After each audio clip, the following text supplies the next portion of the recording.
नमस्कार मित्रहो, आज आपण अनुभवणार आहोत संत तुकाराम महाराजांचा एक अद्वितीय आणि गुढार्थाने भरलेला अभंग, जो आपल्या साधनेचा मार्ग दाखवतो आणि आपल्या आधी गेलेल्या संतांच्या पावलावर पाऊल टाकण्याचं महत्त्व सांगतो आणि परमेश्वर प्राप्तीचा सहज मार्ग उलगडवतो। सर्वप्रथम आपण या चॅनलवरती नवीन असाल तर चॅनलला सबस्क्राईब करायला विसरू नका, कारण आपण या चॅनलवरती संत तुकाराम महाराजांचं संपूर्ण गाथा आणि त्याचं विवेचन अपलोड करत आहोत। तरीही अभंग आवडल्यास लाईक करायला विसरू नका आणि शेअर करायला विसरू नका। चला तर प्रथम आपण अभंगाचं वाचन करणार आहोत, त्यानंतर अभंगाच्या प्रत्येक चरणाचा अर्थ आणि त्याचं आपल्या जीवनात आजही आपण कसा उपयोग करून घेऊ शकतो हे पाहणार आहोत। चला तर प्रथम अभंगाचं वाचन करूयात। पुढे गेले त्याचा शोधित मार्ग, चला जाऊ माग घेत आम्ही। वंदू चरणरज सेवू उष्टावळी, पूर्व कर्मा होळी करून या। अमूप हे गाठी बांधू भांडवल, अनाथा विठ्ठल आम्हा जोगा। अवघे होती लाभ एका या चिंतने, नामसंकीर्तने गोविंदाच्या। जन्म मरणाच्या खुंटतील खेपा, होईल हा सोपा शुद्ध पंथ। तुका मने घालू जीवपणा चिरा, जाऊ त्या मोहर माहेरा निजाचिया। पुढे गेले त्यांचा शोधित मार्ग, जे आधी मोक्ष मार्गाला गेले त्यांचा मार्ग शोधू या, चला जाऊ माग घेत आम्ही, आपणही त्यांच्याच मागे जाऊयात। वंदू चरणरज म्हणजे त्यांच्या चरणाची धूळ वंदन करून, सेवू उष्टावळी म्हणजे त्यांनी खाल्लं उरलेलं अन्न आपण सेवेसारखं मानून, पूर्वकर्मा होळी करून या म्हणजेच असं केल्याने पूर्वजन्माचे पाप जळून जातील।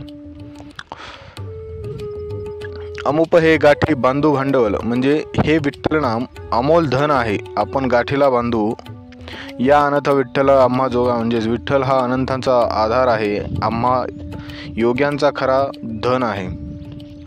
चला तर आपण प्रत्येक चरणाचा अर्थ पाहणार आहोत।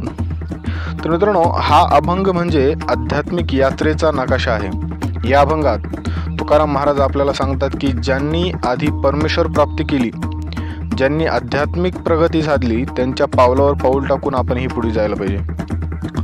प्रथम चरणामध्ये महाराज म्हणतात, पुढे गेले त्यांचा शोधित मार्ग, चला जाऊ माग घेत आम्ही। म्हणजेच हे एक अत्यंत नम्र आत्मवृत्तीचं दर्शन आहे। आपण नवा मार्ग शोधण्यापेक्षा संतांनी चालून गेलेल्या मार्ग स्वीकारावा। तुकाराम महाराज सांगतात, आधी गेलेल्यांचा मागोवा घ्या, शोधा त्यांचा अनुभव, मार्ग तयार करा। मार्ग तयार आहे, फक्त स्वीकारायचं आहे।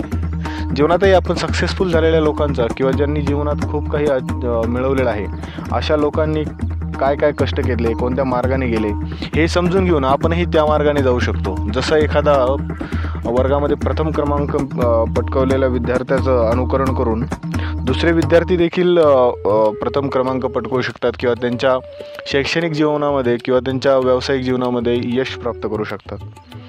त्याचप्रमाणे दुसऱ्या चरणामध्ये महाराज म्हणतात, वंदू चरणरज सेवू उष्टावळी, पूर्वकर्मा होळी करून या। इथे चरणरज म्हणजे संतांच्या पावलातील धूळ आणि उष्टावळी म्हणजे त्यांनी उरलेलं अन्न। संतांच्या अनुभवाचा आदर करा, त्यांच्या पावलांवर चालणं ही भक्तीची खरी सुरुवात आहे। पूर्वकर्माची होळी म्हणजे आपले पाप, अहंकार, राग, लोभ जळून जातील। तिसऱ्या चरणामध्ये महाराज म्हणतात, अमूप हे गाठी बांधू भांडवल, अनाथा विठ्ठल आम्हा जोगा।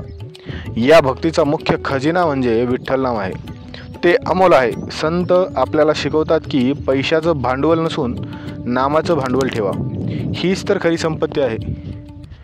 विठ्ठल हे अनाथांचे आश्रय आहेत, आम्ही त्याचे योगी आहोत। चौथ्या चरणामध्ये महाराज म्हणतात, अवघे होती लाभ एका या चिंतने, नामसंकीर्तने गोविंदाच्या। सर्व साधना, तपश्चर्या, यज्ञ, तीर्थस्नान यांची सार्थता फक्त एका गोष्टीत आहे, ते म्हणजे नामस्मरण। नामसंकीर्तन हे सर्व लाभ देणार आहे, शांतता, समाधान, मोक्ष यांचा स्रोत आहे। पाचव्या चरणामध्ये महाराज म्हणतात, जन्म मरणाच्या खुंटतील खेपा, होईल हा सोपा शुद्ध पंथ। नामाच्या शक्तीने जन्म मरणाचे फेरे थांबतील। हा जो पंथ आहे तो शुद्ध म्हणजे प्राप्तीला नेणारा आहे, तो अगम्य नाही, फक्त नामावर श्रद्धा असावी।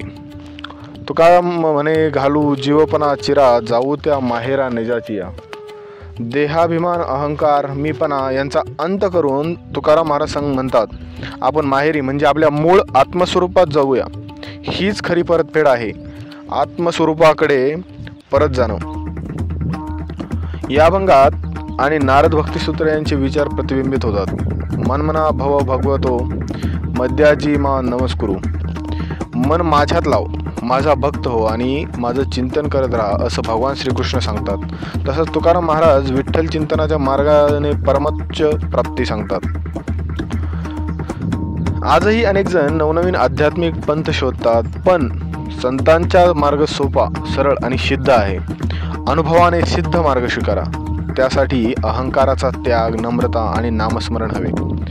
मोबाईल, सोशल मीडिया आणि तात्कालिक आनंदाच्या मागे न लागता विठ्ठलनाम हे आपल्या आयुष्याचं गाठोडं व्हावं. तर मित्रांनो, तुकाराम महाराजांचा हा अभंग आपल्याला सांगतो, अनुभवाने सिद्ध मार्ग निवडा. संतांची कृपा, नामस्मरण